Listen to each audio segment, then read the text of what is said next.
नहीं है। अगर बच्चे ने कुछ स्कूल में अच्छा काम करता है वो, फिर हमें उसको घर में जाके वो बातें पूछनी होती है। वो बोलता है कि मम्मी मैंने ये किया, तो हमें उसकी तारीफ हमेशा करनी होती है। और मैं अपनी बेटी की बहुत तारीफ करती हूँ। Thank you ma'am. बहुत धन्यवाद।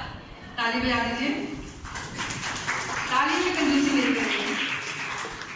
हम सबके अंदर एक बच्चा है तो उसको यहाँ पर जगा दीजिए, कोई नहीं देखने आ रहा। होता है कैसे आज मैडम ने क्या करा, लेकिन वो अपनी टीचर की बहुत तारीफ करती। मैं तो उन्हें नहीं जानती, लेकिन वो शायद मुझे जानती है, हिमानी की मम्मी के नाम से। मैं नहीं जानती, मैं उन मैडम को भी नमस्ते करती हूँ। धन्यवाद। ताली दीजिए।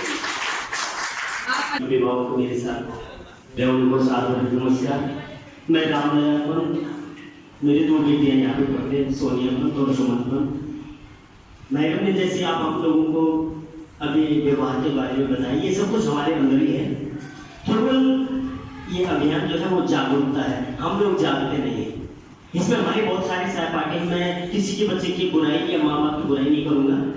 हम अपने बच्चों को स्कूल से जाने के बाद पूछना तो दूर की बात